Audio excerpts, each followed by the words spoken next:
For me, the classic Aesop's fable, The Tortoise and the Hare, is a cooking story. I think of it like filet mignon laughing at the oxtail. The filet is a choice piece of tender meat, and the oxtail a much tougher cut. But the moral of slow and steady wins the race applies here. The oxtail, slowly cooked, releases amazing flavors and tastes that will leave the filet in the dust. I suppose Aesop might not see it quite that way, but it does lead us into today's menu. Braised oxtail and stout ragout with fresh-made skillet focaccia. Let the race begin. I'm Garret Schack, and that's what we're cooking on the coast.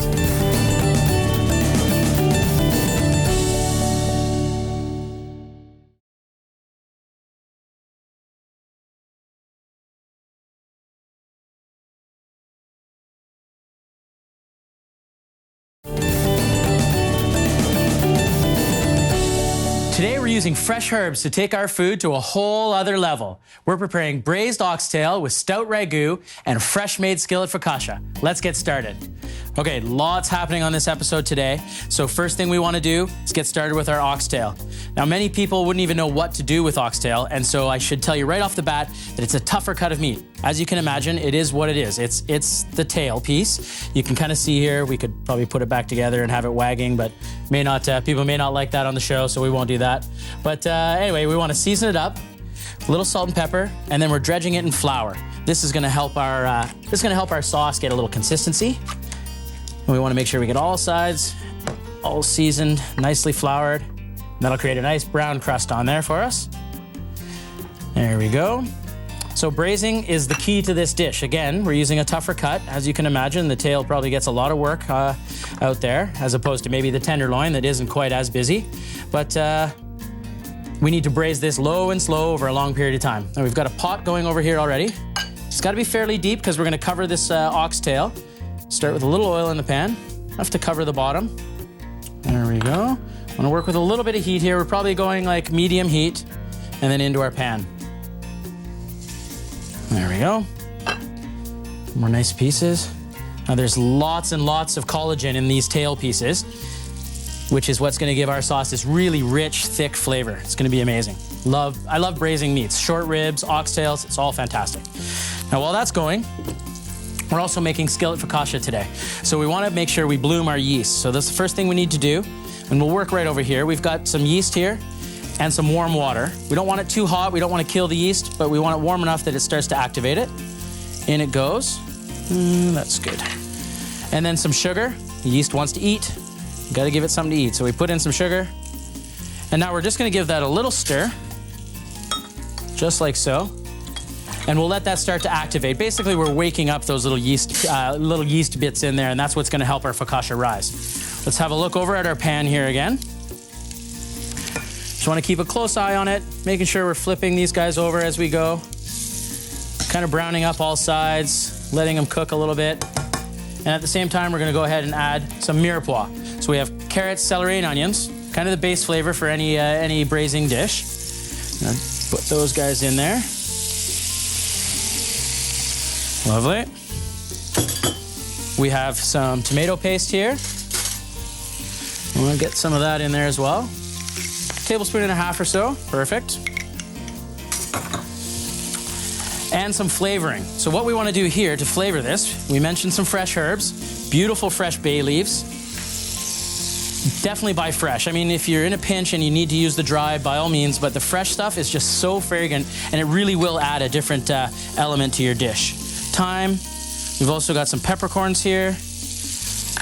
And then we're just going to tie this up. Now this would be known as a Bouquet Garni in classical French cooking.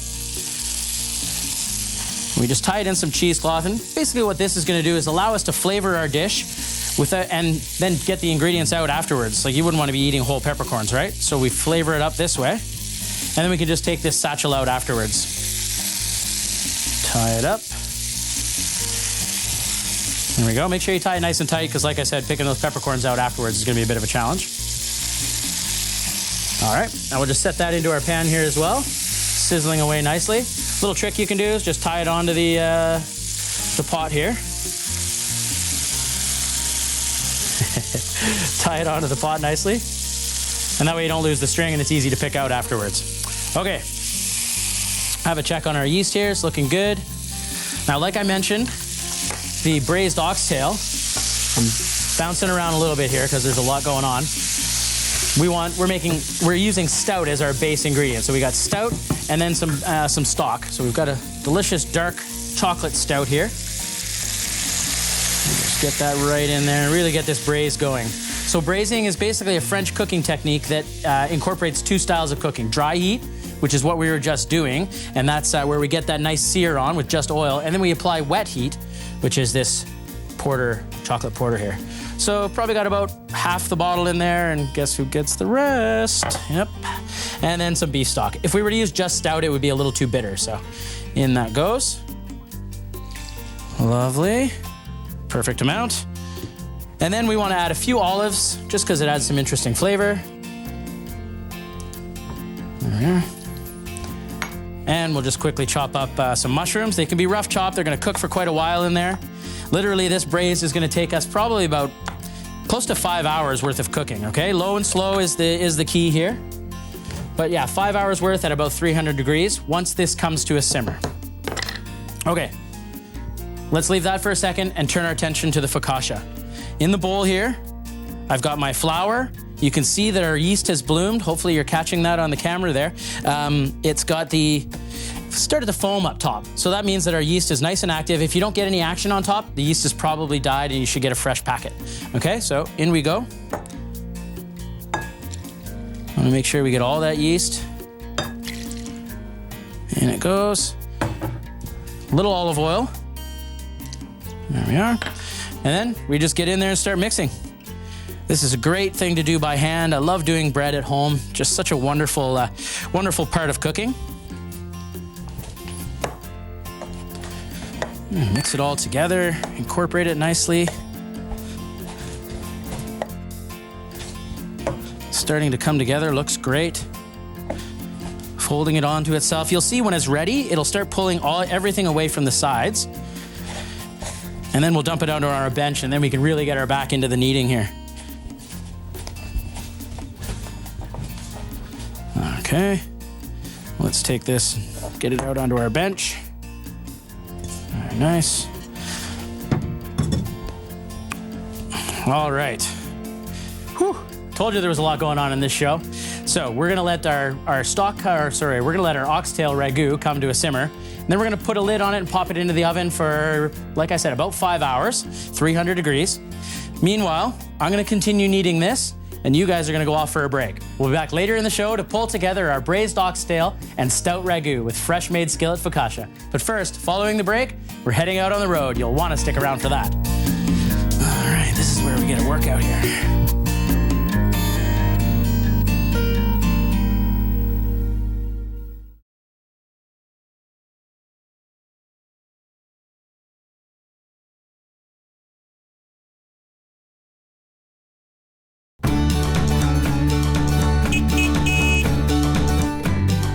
Here we are in Mill Bay at Arbutus RV. What a gorgeous spot you have here, Rose. Oh, thanks, Garrett. We certainly love to have the RV park-like setting for our customers to shop in, and it's one of our 5 locations, but it's definitely nice, and customers get to come and be amongst the trees and yeah, it actually really feels like you're RVing or you're out there camping, right? Because you get a real sense of what it would be like if you were actually owned one of these guys and were out there. Mm-hmm. So did you see what I did there? Yes. So that's kind of a fun little thing that not too many people know. I know you were all over this, but yeah, you just take your knife and you kind of whack it into the pit, pop it out just like that. Super simple way of doing it. So what we've got started here, just for the audience at home, we should probably let them know what we're doing. Yeah. Hey, we're making some guacamole. Yeah, we're making a quick guacamole here. Mm-hmm. So you could use a spoon. I mean, we got a fork here, so let's just use a fork today. And we just want to get that avocado out of the skin and not to leave any behind. Kind of scoop it all out. And then I'll get you to keep going on the mashing there. If you see any bits, see that there? That's like a little, just a little hard bit, so I kind of want to get that out. Come on now. There we go. So I'll get you to keep mashing. Okay. And we'll add a few things to our guacamole. Mm-hmm. So it's a really quick, simple recipe. We got some hot sauce here. You can use your favorite kind. I really like Tabasco. I think it adds a really nice flavor. A few drops in there. How do you like it spicy? Or yeah. Oh, you do, hey? Well, all right. Mm. I'll put a couple more in too. I like it spicy as well. We'll put some salt and pepper. There we go. And then some cumin. Okay, there we cumin. go. Yeah, right. So a Interesting. little unique piece. And then I've got some fresh cilantro here. But for this, what I'm going to use is actually the stem. So I'm going to cut away that bit because those pieces usually get a little bit brown and so on. But we can actually use this bit of the stalk here because there's lots of cilantro flavor. It actually, unlike parsley or basil, it actually picks up the flavor. Okay, perfect. So we'll just throw that in there and then a squeeze of lime. And I'll get you to just finish mixing all that in together. You bet. There we go. And we'll give it a little taste. And I'll let you do that, actually. You can give it a taste and then tell me if it needs anything else. Okay. In the meantime, on our grill over here, I've got a unique little piece that you could probably have stored in your RV someplace. It's a grill pan. Because as you know, grill has holes in it, right? So what's going to happen if I throw peppers and onions on there? Exactly, yeah, they're going to fall through. They're all going to end up down here and not actually in our taco. So I have one of those little grates with holes through it. But oh, nice. Yeah, that's great for vegetables too, right? Yeah. So in this case, I mean, this is, you could cook pancakes on there, whatever you wanted. We're going to put some of these already sauteed peppers and onions. They've already been lightly sauteed, so we're just warming them up basically so that we can put them in our taco shell. Hopefully they can see that at home, but you and I have a clear look at that piece of halibut that's on the grill there, right? Yeah, that's wonderful. And then we got these lovely fresh tortilla shells, right? Like, they smell so good. Give that a smell.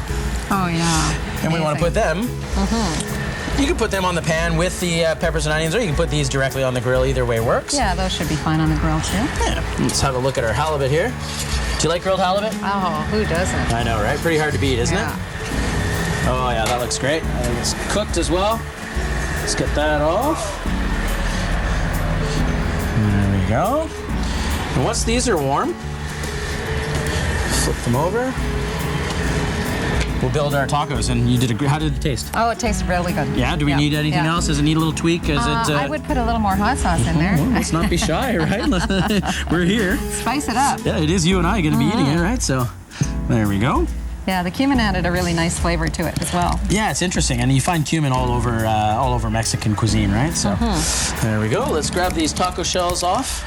See, they're starting to puff up a little bit, which is what we want. I'll get you to go ahead and put some guacamole on that guy.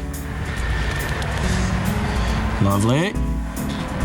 Very nice. On each one? Yeah, please. One for you, one for me. All right. And I'll put some of these peppers, now that they're peppers and onions, now that they're nicely warmed up.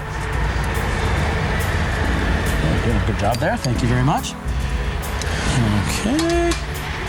Now, would you think of doing tacos on the barbecue like this if you're out camping? Absolutely. Is this something you do? I wouldn't have done it before, so it's really good to know because it's very easy and simple to prepare. Right. And again, we're organized. You know, we know what we're doing when we go out camping. Yeah. We got our RV loaded and ready to go with all the good stuff. Yeah. Look at that beautiful halibut. See how nice and flaky that is? Oh, gorgeous. Oh, yeah. It's cooked beautifully. Put a little cilantro on there. Do you like cilantro? Oh, Some people don't like it. It has kind of this interesting floral flavor. No, I I'm love a it. cilantro lover. What do you say we dig in? I say we do. All right, let's give it a bite. I was ahead of you there. I was grabbing. you were ready to go. I like your style, Rose. Cheers. All right, cheers. Arriba. Happy tacos. Oh, man. Nice warm shell. Hey, I don't know, something comforting about that, isn't there? Absolutely. It just melts in your mouth. And the avocado guac was spiced perfectly. You did a great job with the guacamole. Rose and I are going to finish up these tacos, but then I'm getting back to the kitchen. We'll see you in a little bit.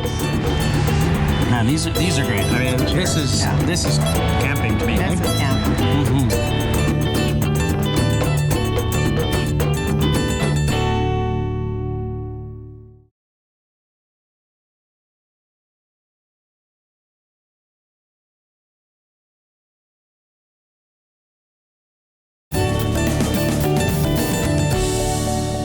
It's back to our kitchen. We're working on braised oxtail and stout ragout with fresh-made Skillet Focaccia. Now, when we left, I had a few things on the go. We obviously, due to time constraints, couldn't sit there and watch our oxtail stew kind of cook for 5 hours at a time, but you can see here the one we've done beforehand. It's really had a chance to develop flavors in there now, and that is the beauty of cooking in this fashion with braising. It develops flavors, you get all these different, beautiful, beautiful colors and depth of flavor in there. Just incredible. And you can see just by touching this, that we're already pulling our ragu apart there. And we'll do that in a few minutes here. I want to turn our attention back to the focaccia. We were also kneading our focaccia when we left. It's important after you're done kneading, get it back into the bowl with a little bit of oil, cover it up, and let it proof. And as you can see, the proof is in the bowl. Not pudding today, it's in the focaccia. But it's really cool here. I like this. Hopefully you can see that on the camera. You can see the nice big air bubbles in there, and that's exactly what we want. But we have to punch it down now. So we get to kind of knock it down, put it back in its place, fold it over itself a few times. Look at that. Looks great. And then we proof it one more time, but in our vessel this time. And we have the cast iron skillet right here.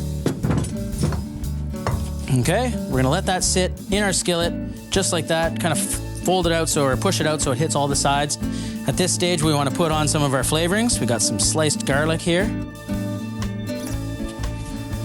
And because we're spicing things up, and that's what this season's all about, we're using some lovely fresh rosemary right here. It's a member of the mint and basil family, as well as lavender.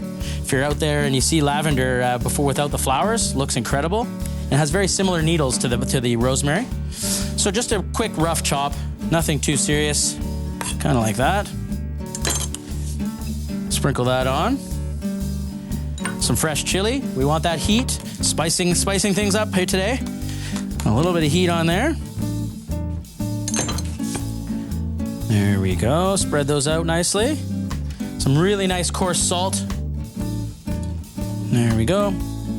The ever popular fresh cracked pepper. There we are. And then a little olive oil. We don't want it developing a crust, so we want to pour some olive oil on top. And we're just going to use our fingers here and poke it down as such. Okay? Now, we're going to let that sit for another 20 minutes just to proof up a little bit more, which is what we have over here that's been punched down again, just like we did, and then into the oven. So here we go, over to the oven. Dry off my hands a little bit.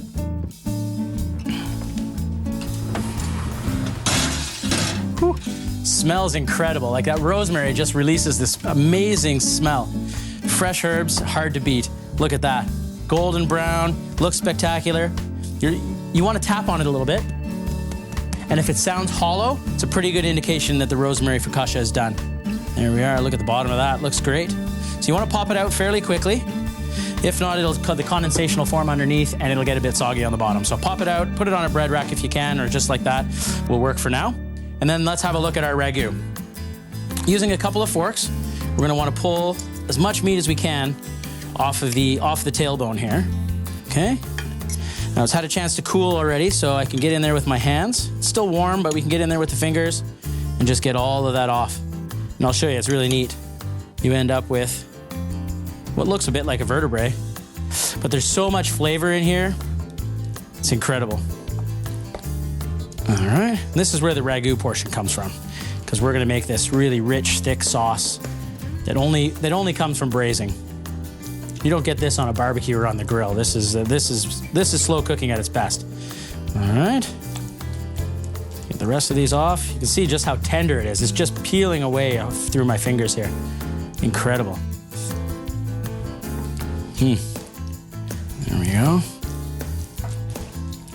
See, find one more in there. There it is. Yeah, we definitely want to make sure we get all those tail pieces out. It's great. And look what I found here. So my string came unattached, and that's okay. We can work with that. But there we have our Bouquet Garni, right? And super easy to take out. Give it a little squeeze to get the flavors out of there.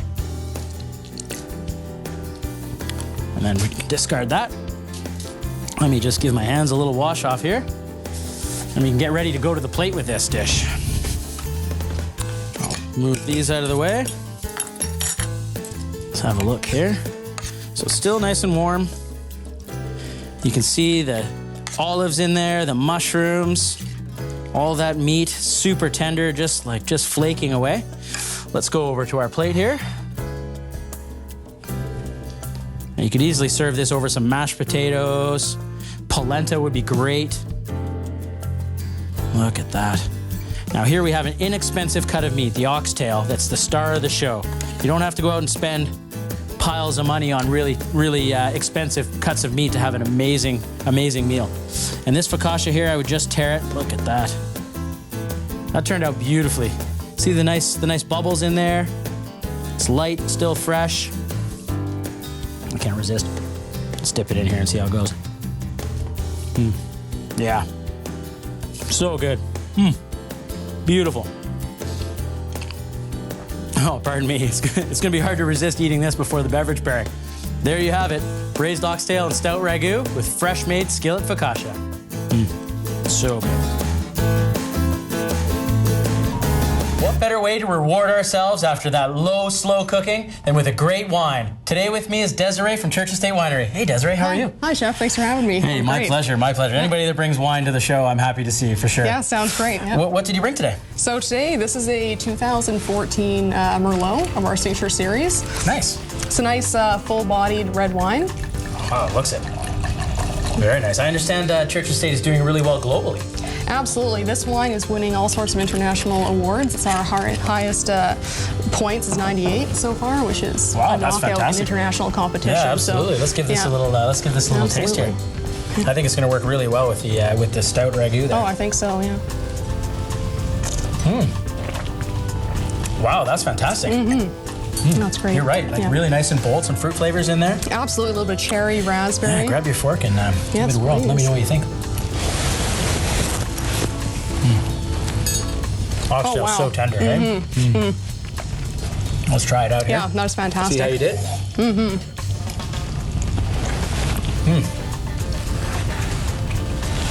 This thing's such a nice bold wine. Like, it's really got great flavors. It stands up really well to that oxtail. Absolutely, that's a perfect pairing. It's nice, it's deep, it's rich. It's nice having a chef on the show. I appreciate that. Thank That's you. It's fantastic. nice. Thank you A chef that knows a little about wine too, or a lot about wine. That's fantastic. Yeah, thank you. Yeah. Thanks, Desiree. We're going to get to finish all this up in a second. That sounds perfect. Do my little part here. Yeah, sounds great.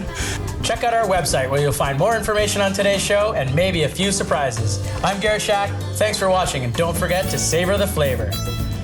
Can you have some more? You should try this focaccia too. Made this in a cast iron skillet.